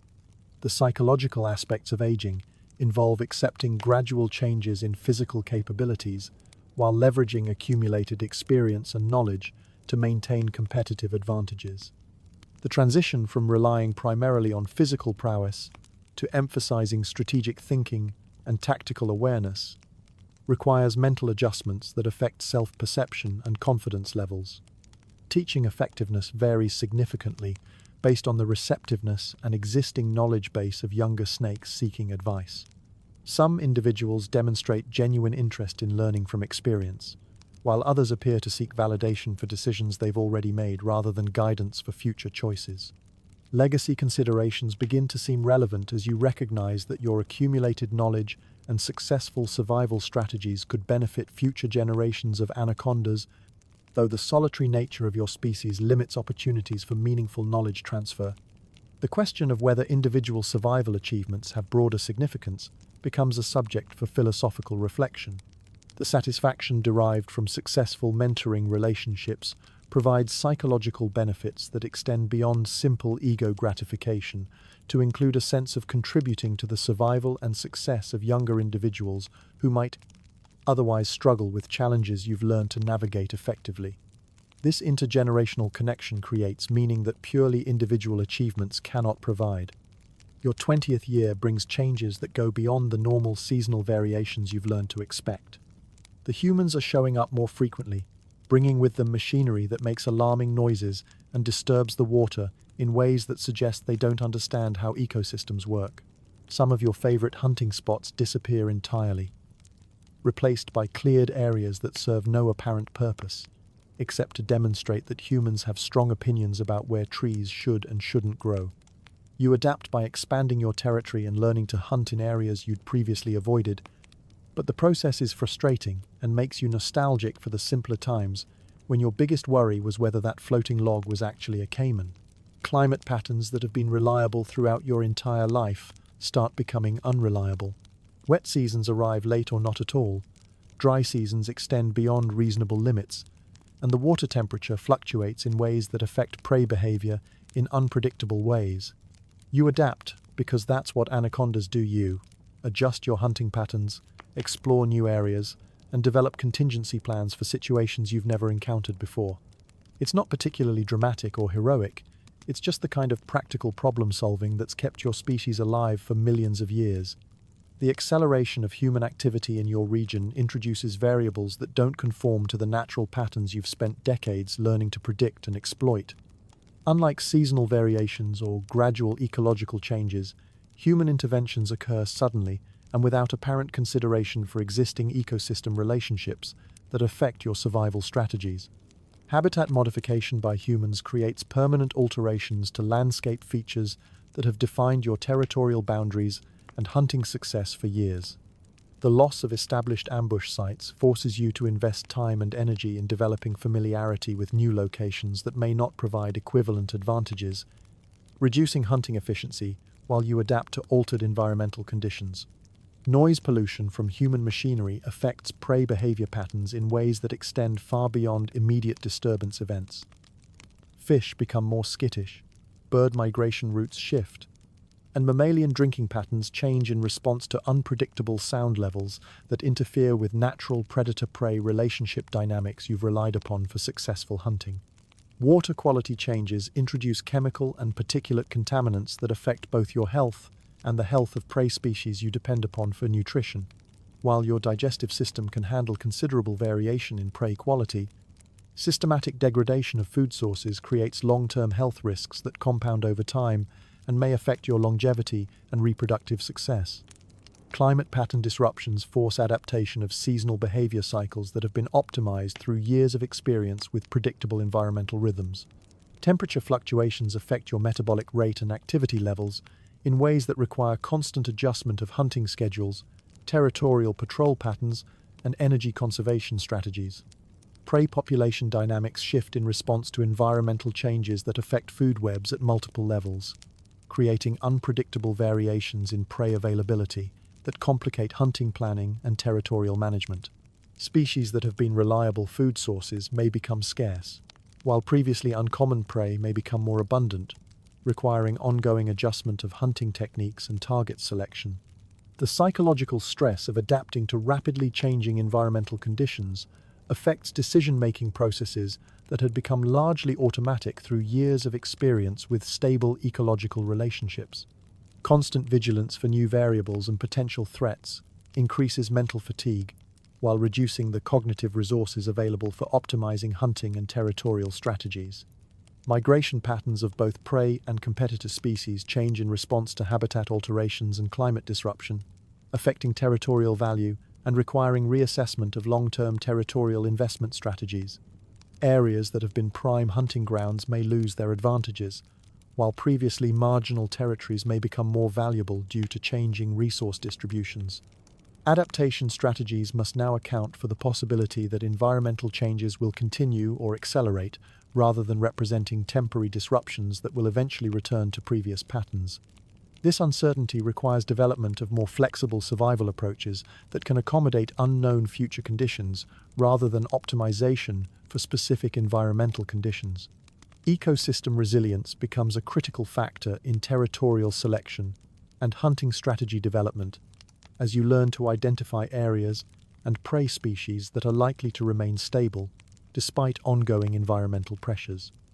The ability to distinguish between temporary disruptions and permanent changes becomes crucial for making sound long-term survival investments.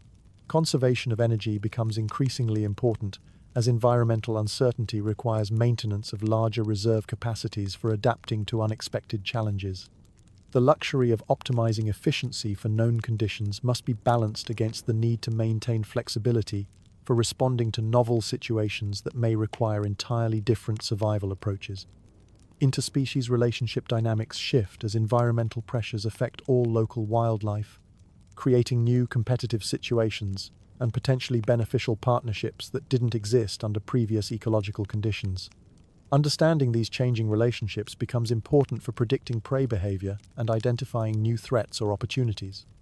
The rate of environmental change creates challenges for the gradual learning process that has characterized your survival strategy development throughout your adult life. Rapid adaptation requirements may exceed your ability to test and refine new approaches through careful experimentation, forcing reliance on immediate implementation of untested strategies with uncertain success probabilities. By 25, you've reached the anaconda equivalent of retirement age. You're still a formidable predator, but you've lost some of the speed and aggression that characterized your prime years. This isn't necessarily bad. You've gained patience and strategic thinking that more than compensate for the physical changes, and you've learned to choose your battles more carefully. Your hunting style evolves to emphasize efficiency over athleticism. You rely more heavily on ambush tactics and careful positioning, letting prey come to you rather than pursuing them through complicated chases that you're no longer sure you can win. This approach is actually more successful than your younger, more energetic methods, which is both satisfying and slightly annoying. The younger anacondas you encounter seem different from your generation, more aggressive, less patient, and apparently convinced that everything needs to happen immediately. You watch them make the same mistakes you made 20 years ago, except faster and with more confidence. Occasionally, you offer advice that they ignore with the same enthusiasm you showed when ignoring advice at their age. Your territory has become something of a landmark for the local anaconda population. Younger snakes use it as a reference point and occasionally challenge you more out of tradition than any real expectation of victory. These encounters have taken on a ritualistic, quality formal acknowledgements of your status, rather than serious attempts at territorial acquisition. You've reached the age where you can afford to contemplate the bigger picture without worrying about immediate survival needs. Your territory is secure, your hunting skills are refined to near perfection, and you've achieved the kind of stability that allows for longer-term thinking. The conclusions you reach aren't particularly profound. Life is mostly about finding a good spot and defending it. Success is measured by continued existence rather than achievement, and most problems solve themselves if you wait long enough and don't do anything stupid. These insights wouldn't impress a philosophy professor, but they've served you well for a quarter century of survival in one of the world's most competitive ecosystems. Physical aging manifests gradually through subtle changes in reaction time, joint flexibility, and recovery periods between intensive activities. While these changes don't immediately compromise your survival capabilities, they require ongoing adjustments to hunting techniques and territorial defense strategies that account for reduced physical margins for error. The transition from active hunting to patient ambush predation proves more effective than anticipated, as your accumulated knowledge of prey behavior patterns and environmental conditions enables precise positioning that eliminates the need for athletic pursuit of targets. Experience-based hunting produces higher success rates with lower energy expenditure than the more dramatic techniques of your younger years. Wisdom acquisition involves the gradual integration of thousands of small lessons learned through survival challenges into a comprehensive understanding of optimal decision-making under various circumstances. This knowledge base enables rapid assessment of situations and immediate implementation of appropriate responses without the extended analysis that characterized your earlier learning process. Generational observation reveals significant differences in behavior patterns, risk tolerance, and survival strategies between younger anacondas and your own age cohort. These differences may reflect environmental pressures, population dynamics, or evolutionary adaptations that affect optimal survival approaches for current conditions versus the environment in which you developed your successful strategies. Territorial legacy management involves transitioning from active expansion and aggressive defense to strategic maintenance of core areas that provide essential resources while minimizing energy expenditure on marginal territorial holdings. This consolidation strategy recognizes reduced physical capabilities while leveraging accumulated territorial knowledge for continued competitive advantages. The ritualistic nature of territorial challenges from younger snakes provides opportunities to maintain reputation and status through demonstration of continued formidability without necessarily engaging in full-intensity combat that might reveal declining physical capabilities. These encounters serve important social functions while conserving energy for essential survival activities. Mentoring relationships develop organically as your successful survival record and accumulated knowledge attract younger anacondas, seeking guidance about territorial selection, hunting techniques, and survival strategies. These teaching opportunities provide psychological satisfaction while contributing to the survival success of individuals who might otherwise struggle with challenges you've learned to navigate effectively. Philosophical contemplation during extended rest periods reveals patterns and insights about anaconda existence that weren't apparent during the more urgent survival phases of your earlier years. The luxury of reflection enables broader perspective on individual achievement, species survival strategies, and the relationship between personal success and ecosystem dynamics. Strategic patience becomes your primary competitive advantage, as declining physical capabilities are offset by superior situational awareness, tactical thinking, and the confidence that comes from successfully navigating decades of survival challenges. Younger competitors may possess superior strength and speed, but they lack the experience necessary for optimal decision-making under pressure.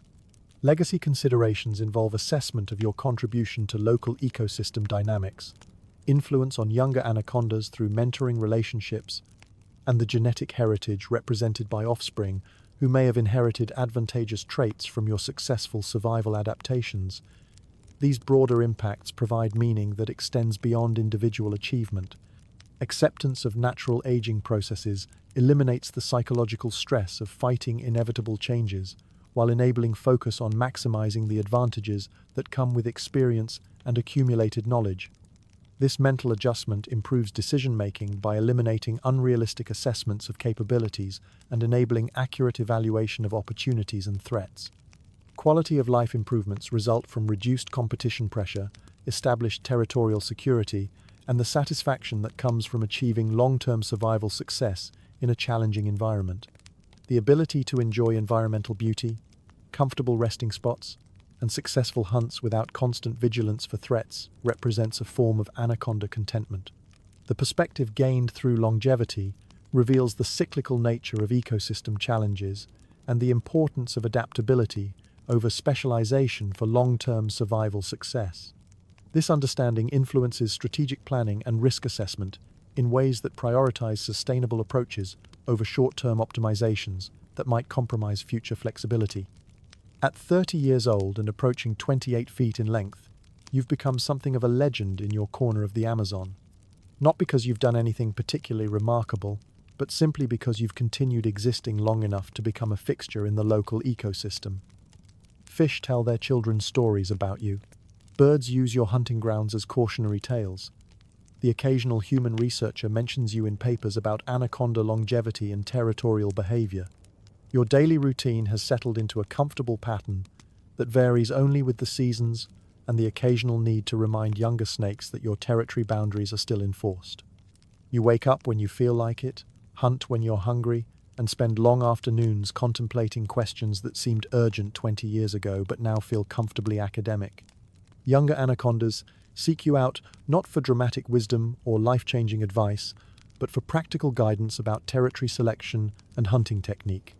You've become the snake equivalent of an experienced tradesman, someone who knows all the shortcuts and common mistakes, and is willing to share that knowledge with anyone patient enough to listen. Your advice has evolved to match your perspective. Pick your battles, trust your instincts, and remember that most dramatic situations resolve themselves if you wait long enough and don't panic. It's not inspiring advice, but it's practical, and the young snakes who follow it tend to live longer than those who don't. The transformation from active predator to living landmark occurs so gradually that you don't notice it happening until you realize that your territory has become a reference point for navigation throughout the local anaconda community.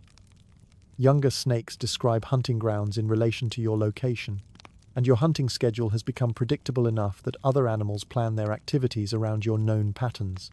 Your legendary status rests less on dramatic achievements than on the simple statistical improbability of your continued existence. In an ecosystem where most anacondas die young, and those who survive to adulthood rarely reach old age, your 30-year persistence represents an outlier event that suggests either exceptional skill or extraordinary luck. The local wildlife seems to have concluded that discretion is the better part of valor when dealing with a predator who has somehow managed to avoid all the usual causes of anaconda mortality. The research attention you attract from human scientists provides an external validation of your longevity achievement that you hadn't expected to find meaningful. Being mentioned in academic papers about anaconda behavior and territorial persistence creates a form of immortality that extends beyond your individual existence, though you're not entirely sure what to make of this abstract form of legacy. Daily routine optimization reaches its peak efficiency during this period, as 30 years of experience eliminate most unnecessary energy expenditure and decision-making overhead. Your hunting, territorial patrol, and resting schedules operate with the smooth precision of a well-tuned machine, requiring minimal conscious attention while providing maximum survival benefit with minimum effort. Contemplative periods expand to occupy increasing portions of your daily schedule as immediate survival concerns become routine rather than urgent. The questions that drive these philosophical sessions shift from practical survival considerations to broader inquiries about the nature of anaconda existence, the meaning of individual achievement within species, survival strategies, and the relationship between personal success and ecosystem contribution. The mentoring requests you receive from younger anacondas represent both recognition of your expertise and acknowledgement of your approachability for individuals who might be intimidated by more aggressively territorial older snakes. Your reputation for practical rather than confrontational responses to territorial encroachment makes you a safer source of guidance for inexperienced individuals seeking survival advice. Teaching methodology develops through repeated interactions with anacondas at various stages of development, enabling you to tailor advice delivery to individual learning styles and experience levels. The most effective guidance often involves directing younger snakes toward their own discovery of optimal strategies rather than providing prescriptive instructions that may not translate effectively to different territorial or environmental circumstances. Advisory specialization emerges in areas where your experience base provides particular insight, including territorial selection criteria, seasonal adaptation strategies, and predator-prey relationship management. Young anacondas learn to approach you with specific questions rather than general requests for life guidance, creating more efficient knowledge transfer that benefits both parties.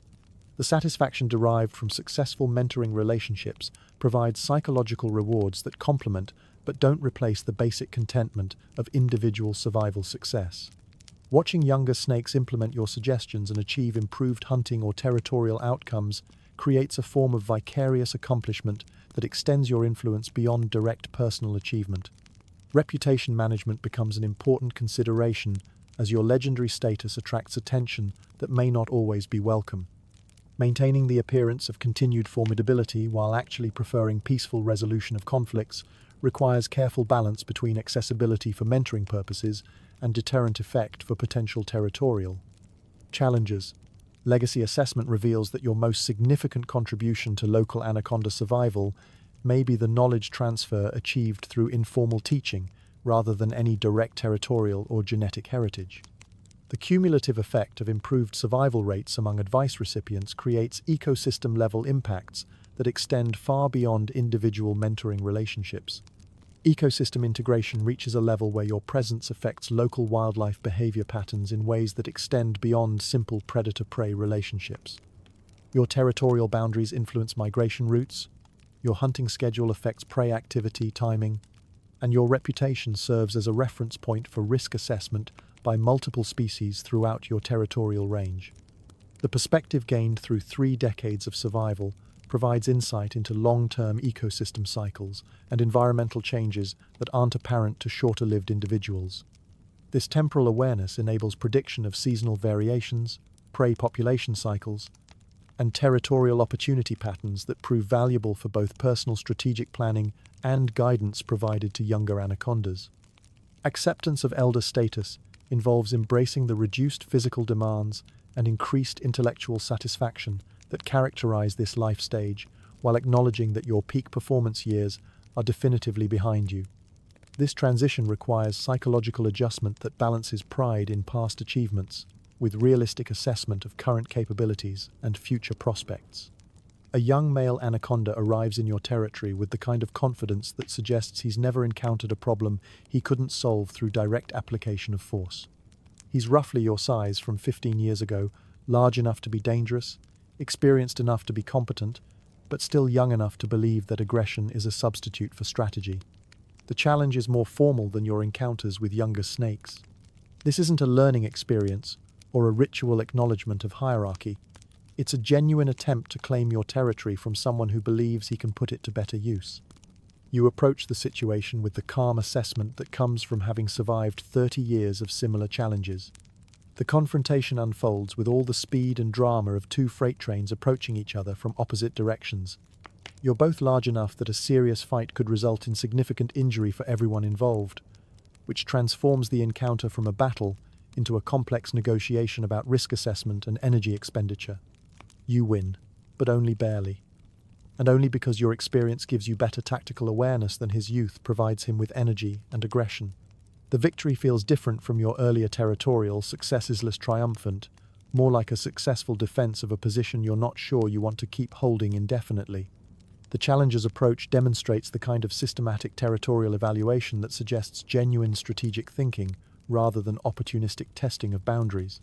His preliminary reconnaissance of your hunting grounds, assessment of your daily patterns, and timing of the challenge indicate planning that extends beyond simple aggression, marking him as a more serious threat than the casual challenges you've encountered in recent years. Pre-confrontation negotiations involve the subtle communication protocols that govern anaconda territorial disputes, with both parties assessing the other's size, condition, confidence level, and apparent willingness to engage in actual combat. These preliminary interactions serve as opportunities for face-saving withdrawal if either party concludes that the potential costs outweigh probable benefits. The formal nature of the challenge reflects the challenger's assessment that your territory represents a significant upgrade from his current holdings and that your apparent age might provide opportunities for successful territorial acquisition without excessive risk. His confidence suggests recent successes in similar encounters, possibly involving territorial gains from other aging anacondas who proved less capable of mounting effective defenses. Combat calculation becomes a complex analysis of energy expenditure, injury risk, and the probability of successful defense versus the effort required to identify and establish alternative territorial arrangements. Your accumulated experience with territorial warfare provides tactical advantages that must be weighed against the physical disadvantages of aging and the reality that even successful defense will require significant recovery time. Strategic positioning during the confrontation emphasizes the importance of environmental familiarity and tactical preparation over pure physical prowess. Your intimate knowledge of local underwater terrain, current patterns, and available cover provides advantages that partially offset the challenger's superior strength and speed, creating opportunities for defensive tactics that minimize direct physical confrontation. The psychological aspects of territorial combat prove as important as physical capabilities, with confidence, determination, and pain tolerance affecting combat outcomes as significantly as size and strength. Your experience with similar encounters provides mental preparation that enables effective performance under stress, while managing fear and uncertainty that might compromise tactical decision-making. Combat duration extends beyond typical territorial disputes as both parties recognize the serious stakes involved and the potential for significant injury if the encounter escalates to full-intensity warfare. The prolonged nature of the confrontation tests endurance and psychological stamina, as much as combat technique, favoring the participant who can maintain focus and strategic thinking throughout an extended, stressful encounter. Victory achievement feels hollow rather than triumphant, as you recognize that future challenges will likely involve increasingly capable opponents, while your own defensive capabilities continue to decline with age. The successful defense of your territory provides temporary security, but doesn't address the underlying reality that your long-term tenure in prime hunting grounds may be approaching its natural conclusion. Recovery requirements following the territorial dispute prove more extensive than anticipated, requiring several weeks of reduced activity and careful management of potential injuries that could compromise future defensive capabilities. The extended recovery period provides time for reflection on the sustainability of maintaining territorial holdings that require increasingly risky defense against progressively more capable challengers. Post-confrontation assessment reveals that while you retained territorial control, the margin of victory was narrow enough to attract future challenges from other anacondas who may perceive you as a vulnerable target. The demonstration of continued defensive capability may deter some potential challengers, while encouraging others who believe they possess advantages that could tip the balance in their favor. The challenger's retreat appears strategic rather than definitive, suggesting that he may return with better preparation or wait for signs of further decline in your defensive capabilities. This creates ongoing territorial insecurity that affects daily routine planning and strategic decision-making about long-term territorial investment versus alternative survival strategies. Territorial value reassessment becomes necessary as you weigh the benefits of maintaining prime hunting grounds against the increasing costs of defending them from capable challengers. The analysis must account for declining physical capabilities, increasing recovery requirements, and the availability of alternative territorial options that might provide adequate resources with reduced defensive burdens. The realization that this may represent your final successful territorial defense creates psychological pressure to make strategic decisions about future territorial management before declining capabilities, eliminate the option of voluntary relocation to more defensible holdings.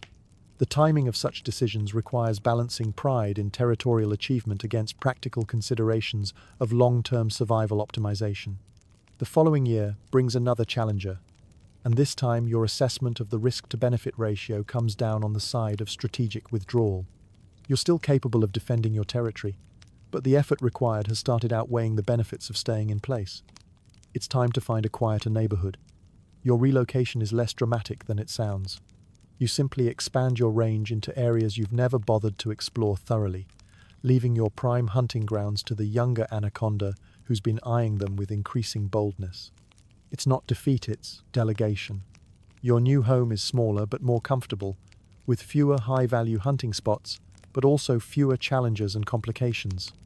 It's the snake equivalent of retiring to a quiet suburb where the neighbors mind their own business and the pace of life suits your current energy level. The hunting is less spectacular but more predictable. The prey species in this area haven't developed the sophisticated avoidance strategies that characterized your old territory, which makes feeding easier and less time-consuming.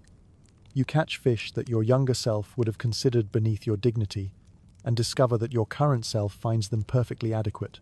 The decision-making process for territorial relocation involves careful evaluation of available alternatives that balance resource quality against defensibility, territorial management requirements, and the likelihood of encountering capable competitors.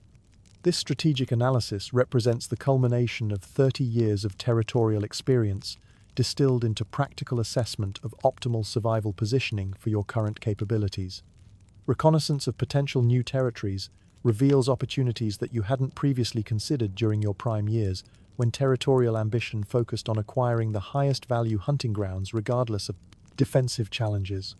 Areas that seemed marginal when you possessed peak physical capabilities now appear attractive for their combination of adequate resources and reduced competition pressure. The transition period involves gradual expansion of your territorial range to include promising new areas while maintaining defensive presence in your established territory until alternative arrangements prove viable. This dual territorial management requires careful resource allocation and strategic timing to avoid vulnerability during the adjustment period. Negotiation with existing territorial holders in your target relocation area proceeds through the standard Anaconda protocols for territorial boundary adjustment, though your reputation and size provide advantages in securing favorable arrangements without extensive conflict. Smaller territorial holders generally prefer accommodation with an established predator over the uncertainty of attracting unknown competitors. Legacy management of your former territory involves implicit transfer of territorial control to the persistent challenger while maintaining enough presence to ensure smooth transition that doesn't create power vacuum conditions, attractive to multiple competing claimants. This graceful withdrawal preserves your reputation while enabling face-saving transition that avoids the appearance of defeat. Environmental assessment of your new territorial area reveals advantages that weren't apparent during your initial survey, including prey species that provide adequate nutrition with minimal hunting challenge, terrain features that offer excellent concealment and defensive positioning, and water conditions that suit your current physical capabilities and comfort preferences. Quality of life improvements in your new territory become apparent immediately as reduced competition pressure eliminates the constant vigilance requirements that characterized life in prime hunting grounds. The ability to hunt, rest, and move through your territory without continuous assessment of potential threats provides psychological relief that enhances overall life satisfaction. Prey interaction dynamics in your new area prove refreshingly straightforward compared to the complex predator-prey relationships that had developed in your former territory. Local fish and small mammals haven't evolved sophisticated avoidance strategies, making hunting success rates higher and energy expenditure lower than you experienced during your final years in the competitive prime territory. Territorial boundaries in your new area establish themselves through natural geographic features and mutual accommodation with neighboring predators who seem content with existing territorial arrangements. The absence of aggressive expansion pressure from any party creates stable boundary conditions that reduce territorial maintenance requirements. Social dynamics among local anacondas prove more relaxed than the intense competitive environment of your former territory, with established residents displaying acceptance of your presence without apparent desire to test your defensive capabilities. This peaceful coexistence enables focus on hunting and comfort rather than constant territorial vigilance. Hunting methodology optimization for your new environment emphasizes the advantages of familiar techniques applied to less challenging prey rather than adaptation to dramatically different hunting conditions. The reduced complexity of prey behavior patterns enables efficient application of accumulated hunting expertise without requiring development of entirely new strategic approaches. Philosophical acceptance of territorial transition involves recognizing that strategic withdrawal represents successful adaptation to changing circumstances rather than failure to maintain previous achievements. The ability to make proactive decisions about territorial management based on realistic assessment of capabilities demonstrates wisdom that many anacondas never develop. Retirement lifestyle development includes establishment of daily routines that prioritize comfort, efficient resource utilization, and the kind of peaceful existence that seemed impossible during the intensive territorial competition of your prime years. The reduced stress environment enables appreciation of environmental beauty and simple pleasures that were overshadowed by survival pressures during more competitive life phases. Long-term sustainability of your new territorial arrangement appears favorable based on reduced defensive requirements, adequate resource availability, and the compatibility of environmental conditions with your aging physical capabilities. The strategic positioning provides security for potential future adjustments while maintaining quality of life standards that make continued existence genuinely enjoyable rather than merely survivable. The perspective gained through successful territorial transition reveals that anaconda achievement can be measured in terms of successful adaptation to changing circumstances rather than simply maintaining peak performance levels throughout life.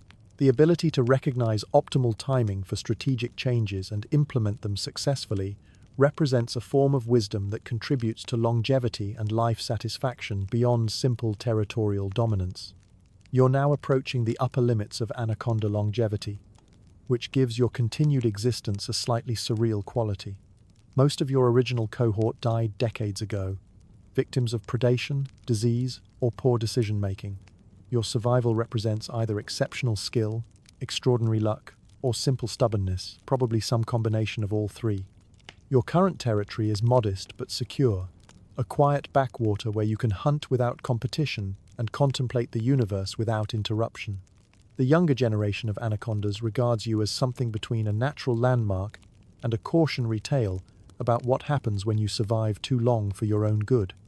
Your definition of success has evolved considerably from your youth. Where once success meant territorial expansion and impressive hunting victories, it now means waking up each morning without any immediate threats to your continued existence. It's a more achievable goal, and arguably a more sustainable one. You've become something of a living historical record for your corner of the Amazon. You remember when certain hunting grounds were discovered, when territorial boundaries were established, and how the local ecosystem has changed over the decades. This makes you valuable as a source of information, though mostly to researchers who are more interested in your longevity than your personality. The statistical improbability of your survival becomes more apparent with each passing year as you continue to exist in defiance of actuarial tables and biological expectations. Anaconda longevity curves suggest that your continued presence represents an outlier event that occurs perhaps once in several thousand individuals, though you're not entirely sure whether this distinction is meaningful or simply a quirk of statistical distribution. Memory becomes an increasingly valuable resource as your accumulated experience spans temporal periods that exceed the entire lifespans of most local wildlife. Your recollections of prey behavior patterns, territorial boundary evolution, and environmental changes provide a unique perspective on ecosystem dynamics that exists nowhere else in the local animal community, though finding appropriate audiences for this information proves challenging. The surreal quality of extreme longevity manifests in the increasing frequency of encounters with wildlife that regard you as a permanent feature of the landscape rather than a temporary predator whose presence might change. Young animals learn territorial boundaries and safe passage routes that incorporate your hunting grounds as fixed variables, creating a form of ecological immortality that extends beyond individual biological existence. Contemporary relevance assessment reveals that while your hunting techniques and territorial strategies remain effective, they've become somewhat antiquated compared to the methods employed by younger anacondas who have adapted to current environmental conditions and prey behavior patterns. Your approaches work reliably, but lack the efficiency optimizations that characterize more modern predatory techniques. Historical perspective enables recognition of cyclical patterns in ecosystem dynamics, prey population fluctuations, and territorial competition that aren't apparent to shorter-lived individuals. This temporal awareness provides strategic advantages for long-term planning, while creating philosophical questions about the significance of individual achievement within broader natural cycles that dwarf personal accomplishment. The transformation from active predator to institutional memory involves psychological adjustments that affect self-perception and daily motivation. Where once your primary focus centered on immediate survival challenges and competitive advancement, current priorities emphasize comfort, routine maintenance, and the occasional sharing of accumulated knowledge with individuals capable of appreciating its value. Success metric evolution reflects changing priorities and realistic assessment of achievable goals within the constraints of aging capabilities and environmental circumstances. The ambitious territorial expansion and hunting achievement goals of your youth have been replaced by more modest objectives focused on maintaining current quality of life and contributing positively to local ecosystem stability. Generational perspective reveals the degree to which your survival strategies and behavioral patterns have been shaped by historical environmental conditions that may not persist for future generations of anacondas. The techniques and approaches that enabled your success represent adaptations to specific circumstances rather than universal principles applicable to all environmental contexts. Research value recognition provides external validation of your longevity achievement through scientific attention that treats your survival as a valuable data point for understanding anaconda biology and behavior. While this attention doesn't affect your daily existence significantly, it provides abstract satisfaction that your life experiences contribute to broader understanding of your species. Living landmark status involves accepting the role of geographic reference point and behavioral example for other animals in your territory. Though this institutional function feels somewhat disconnected from your internal experience of continued individual existence, the gap between external perception and personal reality creates interesting questions about identity and significance. Cautionary tale interpretation by younger anacondas suggests that extreme longevity may be viewed as warning about the potential consequences of excessive conservatism or insufficient risk-taking in pursuit of achievement. This perspective implies that survival success might come at the cost of other forms of accomplishment, though you're not entirely convinced that alternative approaches would have produced superior outcomes. New young anacondas continue to appear in your area, going through the same learning process you experienced 35 years ago. They make the same mistakes, achieve the same small victories, and occasionally ask the same questions about hunting technique and territorial selection. You answer them with the patience that comes from having nothing more urgent to do with your time. The cycle continues with the same predictable variations it's always had. Some of the young snakes will survive to establish territories of their own, most won't, and a few will eventually grow large enough to contemplate the same questions about life, success, and purpose that you've been thinking about for the past decade. The Amazon around you continues to change, but more slowly than the dramatic transformations you worried about in your middle years. Humans come and go, bringing their machinery and their research projects, but the fundamental ecosystem remains recognizably the same. Water levels rise and fall, prey species migrate and adapt, and life continues with the same stubborn persistence that's characterized it throughout your lifetime. You've learned to adapt to these changes without dramatizing them. Adaptation, after all, is what you've been doing your entire life. Adjusting to new circumstances, learning from experience, and making the small daily decisions that add up to long-term survival. Pattern recognition across multiple generations reveals the remarkable consistency of anaconda developmental challenges despite variations in individual circumstances and environmental conditions. The specific details change prey species distribution, territorial availability, competition intensity, but the fundamental learning requirements and survival challenges remain essentially constant across decades of observation. Educational repetition provides opportunities to refine your advisory techniques through repeated exposure to similar learning challenges presented by different individuals. Each new anaconda seeking guidance offers practice in communication methods and strategic instruction that improves your effectiveness as a mentor while reinforcing your own understanding of optimal survival approaches.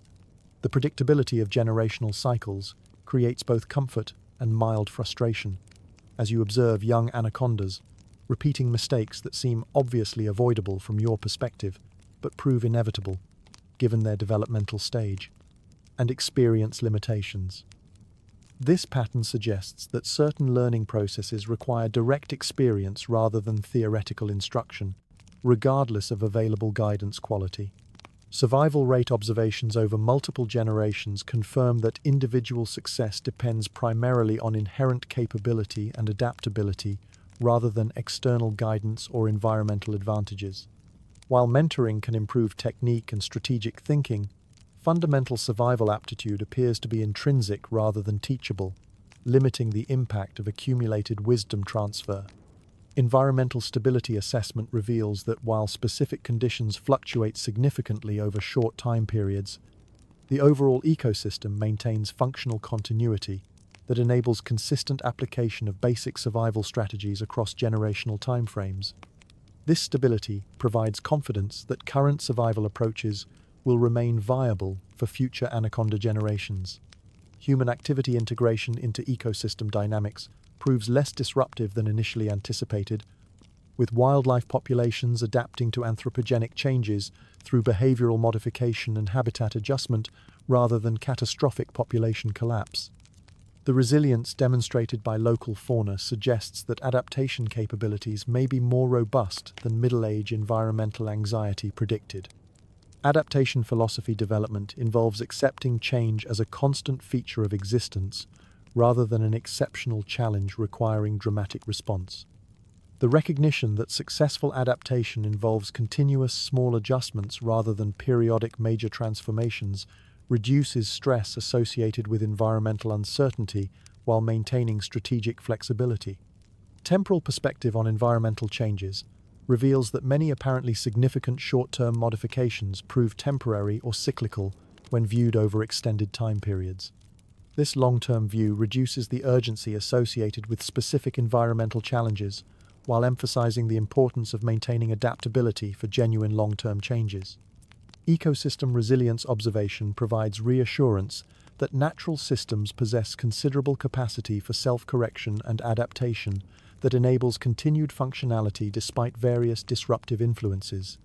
This systemic stability suggests that individual survival strategies, based on fundamental ecological principles, remain viable regardless of specific contemporary challenges. Intergenerational knowledge transfer effectiveness varies significantly based on recipient readiness and learning style, with some young anacondas demonstrating remarkable ability to integrate advice into their survival strategies, while others appear determined to repeat historical mistakes, despite available guidance. This variation suggests that successful knowledge transfer requires appropriate timing and receptive audiences, rather than simply accurate information provision. Your story doesn't end with dramatic confrontation or heroic sacrifice. It simply continues, day after day, season after season, year after year, until eventually it doesn't. This isn't tragedy or triumph, it's just the natural conclusion to a life lived with reasonable competence and minimal ambition. In your final years, you achieve something that might be called wisdom, though it's really just the accumulated practical knowledge that comes from having survived long enough to see most patterns repeat themselves. Young anacondas still seek your advice, which you provide with the understanding that they'll probably ignore it and figure things out for themselves, just as you did. Your legacy isn't particularly impressive by dramatic standards. You never saved the ecosystem, never achieved legendary status among your species, never accomplished anything that would merit a documentary or a scientific paper. You simply lived a long, reasonably successful life as an apex predator in one of the world's most competitive environments. Looking back over 35 years of existence, you conclude that you've achieved exactly what you set out to achieve. Continued survival in a world that generally prefers its inhabitants to be either food or predator, with very little middle ground. You chose predator, developed the skills necessary to make that choice sustainable, and stuck with it long enough to see how the story ends. It's not a particularly exciting story, but it's yours, and you've lived it with the kind of steady competence that deserves more recognition than it usually receives. In a world full of dramatic failures and spectacular successes, sometimes the most impressive achievement is simply showing up, doing the work, and persisting through all the complications that life presents. The Amazon will continue long after you're gone, filled with new young anacondas making the same mistakes and achieving the same modest victories that have characterized your species for millions of years. It's a comforting thought not because it minimizes your individual importance, but because it places your life in the context of something larger and more durable than any single snake's story. Wisdom acquisition through longevity involves the gradual recognition that most apparent crises resolve themselves through natural processes if given sufficient time, and that intervention is often less effective than patient observation and strategic waiting. This understanding reduces anxiety about circumstances beyond individual control while emphasizing the importance of maintaining adaptability for situations that do require active response. Legacy evaluation reveals that meaningful contribution often occurs through accumulated small influences rather than dramatic singular achievements. Your impact on local ecosystem dynamics, guidance provided to younger anacondas, and participation in natural population cycles creates cumulative effects that extend beyond individual recognition while contributing to systemic stability and species continuity. The anticlimactic nature of natural aging and death removes the dramatic tension that characterizes fictional narratives while providing genuine satisfaction in the completion of a life lived according to authentic principles and practical constraints. The absence of heroic gestures or tragic sacrifice creates space for appreciation of ordinary competence and sustained effort. Perspective on individual significance within natural systems suggests that while personal achievement matters for individual satisfaction and immediate survival, broader ecosystem function depends on collective behavior patterns and species-level adaptations that transcend individual contribution. This context provides comfort rather than diminishment, placing personal accomplishment within meaningful frameworks. Continuation themes emphasize that natural systems persist through individual replacement rather than individual permanence, with each generation contributing to ongoing ecological processes while developing their own approaches to universal survival challenges. This cyclical continuity suggests that individual significance comes from participation in larger patterns rather than transcendence of natural limitations. The satisfaction derived from competent completion of a full life cycle provides validation that doesn't depend on external recognition or comparative achievement assessment. Personal fulfillment emerges from the successful navigation of developmental challenges and the maintenance of quality existence within environmental constraints rather than exceptional accomplishment or dramatic distinction. Temporal perspective on personal history reveals that a life well lived consists primarily of accumulated ordinary moments, handled with reasonable competence, rather than exceptional events that define character or achievement. This recognition provides appreciation for daily existence and routine accomplishment that might otherwise seem mundane or insufficient. Final acceptance involves embracing the natural conclusion of individual existence while appreciating the continuation of natural processes and species, survival patterns that provide context and meaning for personal experience. This philosophical resolution creates peace with mortality while affirming the value of individual contribution to ongoing natural systems.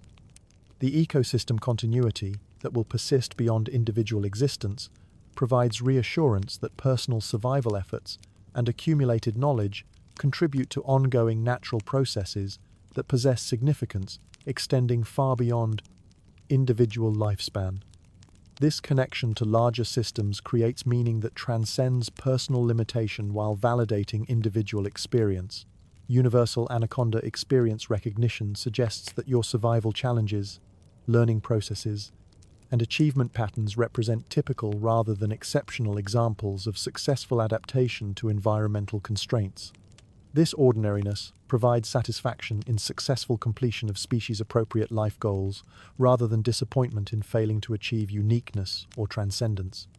In the end, your story isn't about dramatic transformation or heroic achievement. It's about the accumulated wisdom that comes from paying attention to your environment, making reasonable decisions most of the time, and persisting through the inevitable complications that arise when you're trying to survive in a competitive ecosystem. The lessons aren't particularly profound. Patience beats aggression more often than you'd expect. Most problems solve themselves if you wait long enough. And success is usually measured in continued existence rather than spectacular achievement. These insights won't change anyone's life, but they've served you well for 35 years of survival in the Amazon. Your legacy is the quiet satisfaction of a job done competently, a life lived without major regrets, and the knowledge that you've contributed to the continuation of your species through simple persistence and reasonable decision-making. It's not the stuff of legends, but it's authentic, sustainable, and ultimately more impressive than most of the dramatic alternatives.